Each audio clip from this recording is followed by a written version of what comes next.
kuna kitu ambaye anafanya kinafanya anagusa roho wa Bwana, mpaka anagusa roho wa Bwana, anafanya Mungu afurahi. Sababu hata mtu kama ni mwenye dhambi anaenda anatenda mambo mazuri, Mungu anafurahi, na hiyo sadaka inamfurahisha.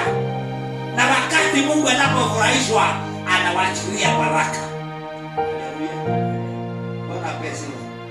Ukitaka Bwana achilie baraka, tenda mambo mazuri ambayo itafanya afurahi. Tenda jambo ambalo litafurahisha Bwana.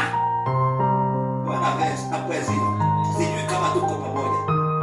Ukitaka Mungu awachilie baraka, haleluya, fanya moyo wake ufurahi. Fanya moyo wa Mungu ufurahi, uone akiwachilia baraka.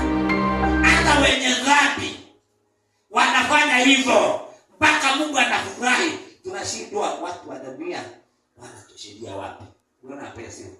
Haleluya. Bwana pesa.